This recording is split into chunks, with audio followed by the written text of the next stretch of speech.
Hi, and welcome to Rave Leader Chat for our brand new study, week one of Discipleship Dilemmas. If you happen to be watching this on YouTube and you would like one of these study guides, please contact me and I'd be glad to send you one. We really hope that this study is a blessing. So, to our Rave leaders, I want to say first a word of welcome and then another reminder. I know for me, this time of year, there's this ramp up feeling as we start to get back into the details, as we think about welcoming our groups, writing the study, starting a new sermon series. And it's easy for me to get caught up in all the details and to maybe lose sight of the larger picture that God is painting. And so I just want to remind you that the purpose of our Rave groups, the purpose of your leadership, is that we would partner with the work that God already is doing. In Philippians, the Apostle Paul says that God will complete the good work that's already begun. God has expressed his desire to have us be disciples and to make more disciples, and he wants those disciples to be well rounded. And so, what we are doing, all the details, the way that you welcome your group, the preparations that you do, is all in a partnership with the work that God is already doing and God wants done. So, we don't have to worry about whether he will cooperate with us. The question is, what kind of cooperation will we give to him? And so know that your efforts aren't in vain. Know that they're serving an eternal purpose as God wants to make well-rounded disciples. A second reminder is that as you begin a new RAVE season, especially after a decent time of not meeting, and also for several of our groups, we've had several new people start this year. Be aware that whatever sort of dynamic you had when you stopped, that dynamic is going to either take some time to warm back up as people get reconnected, or particularly for those that have new people that are joining, it's going to take a little bit of time to regain that intimacy. So you want to be aware of how to make sure those folks feel included and know what the expectations are. Maybe even sort of as a leader, take a couple steps back to say, we really need to go back to this stage to help get that intimacy, maybe a little bit more formal in making sure everybody's engaged in questions and has the opportunity to share. On this study, I am really excited about this study. I think God is going to do some great work as we wrestle with the individual impulses that guide Peter's life sometimes are in conflict with the principle and the discipleship life that he's being called to. And I think that wrestling in Peter's life can be a great blessing to us as well. This week's is not as strong as in that banging heads, but it's definitely something that we wrestle with. That the challenge to our call to follow in discipleship, to its cost of leaving the familiar. We definitely wrestle with that instinct to cling to the familiar, and yet the call, the principle to be disciples, to follow Jesus wherever he leads. So I'm really excited about this study, and I pray that God would use it first to magnify and glorify him, and second to shape us more into Christ likeness.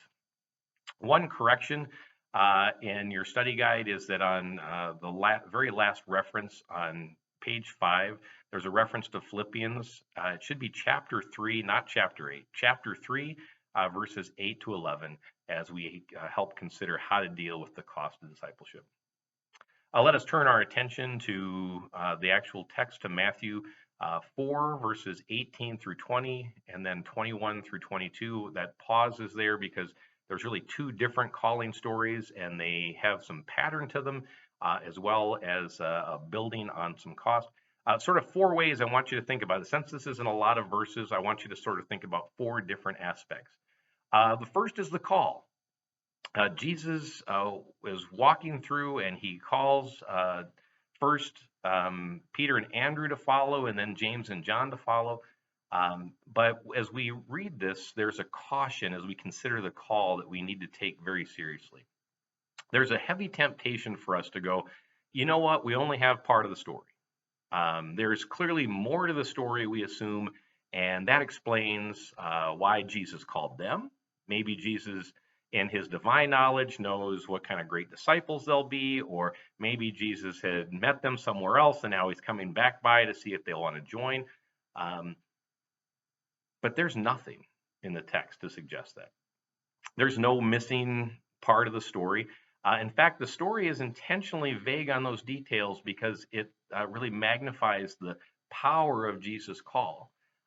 Secondly, we sometimes assume that the part of the missing story that we have is that, well, maybe the disciples have heard so much about who Jesus is that they are ready to respond because they've been so impressed. And yet, the text tells us that they're busy doing their things, right? They're busy casting nets or mending nets. They're busy in the boat with they're focused on their daily tasks. Notice they're not searching for spiritual answers. They're not on some sort of life quest to find higher meaning. Jesus meets them in the midst of their everyday, and Jesus calls. And notice how abrupt the calling is. Notice that there's not a ton of. So here's the terms of discipleship.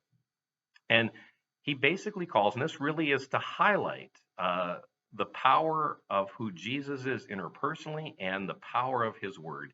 Jesus speaks his word and things change.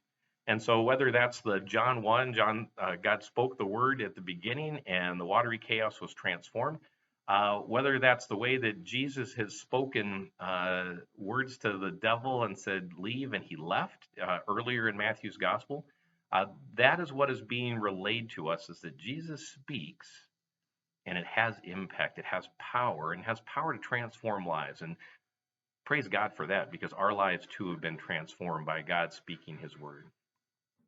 We are also startled by the second part. We've considered a little bit of the call, and I think that's an impressive thing for us to talk about as well. And I think the study guide does a good job of describing what the call to discipleship is and how it's sort of upside down compared to what most people came looking for. A rabbi to follow Jesus is looking for apprentices to follow him.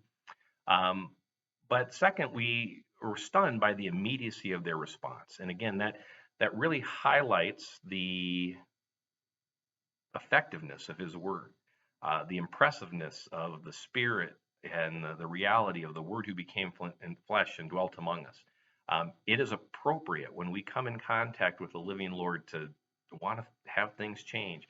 The wise men saw the baby Jesus, or maybe probably the 2-year-old Jesus, and they went home a different way. They were changed. Experiencing and being in Jesus' presence changes things, and it changes life. And notice what Jesus calls them to. He not only calls them to discipleship, and this is the third part. We just considered call and sort of the immediacy of the response, but Jesus offers promise. And we sometimes just skip over this. We know the verse, and I will make you fishers of men. Okay, we kind of think, all right, that's great. He's going to make us fishers of men. But we oftentimes think what we hear it as is Jesus is calling us to will ourselves into being fishers of people. And the word really is men and women. It's the word for people. But that's not what it says. It says, I will make you. There's the promise of effectiveness, not only in our growing into that, but the effectiveness of that fishing. So often we hear this passage and we go, yeah, I don't feel that's my central giftedness. I don't know that I'm good at that.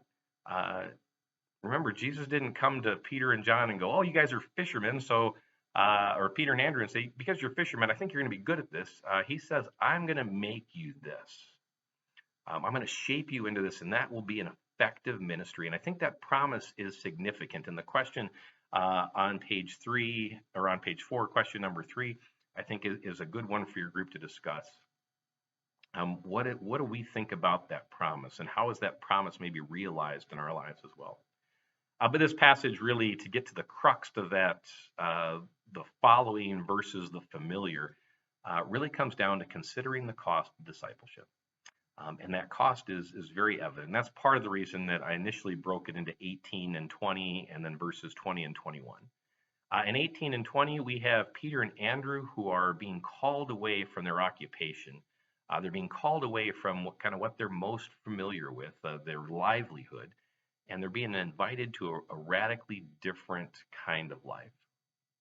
And then, if that wasn't significant enough of a cost, we read about James and John in verses 21 and 22, and we hear that they're called to leave their father and their boat. They're called to leave not just the familiar, but the familial. And I think that's really significant. I think it speaks to the depth of what it means to have Christ as Lord. It also speaks to the radical realigning of our attachments, our relational attachments, as well as to people, as well as our functional relationship with our stuff, our nets, and our boat. Um, and a quote by Dale Bruner, I think, really sort of highlights a little bit of this. Um, Jesus is sovereign not only over habit and property, but also over blood in our genes. Jesus is sovereign over the familiar and our stuff, as well as our family and our genetic connections and our relational connections. Um, so as we think about discipleship in the fullness, we hear the radical call to people that don't deserve to be called. The wonderful promise to be included in something that's significant. Notice the direction of that promise again. It's not about they would experience greater salvation, but they would be a part of bringing salvation to others. The immediacy, the response by the disciples, and the consideration of the cost. Friends, this is going to be a fantastic passage for us to think about as we are called to follow and as we wrestle with the grip and the comfort of the familiar. Know that I'm praying for you and your groups as they meet. I just am praying that God would bring his word to life, that he would write it on your heart and the hearts of the people in our group, and that he would strengthen us for greater discipleship. Take care and God bless.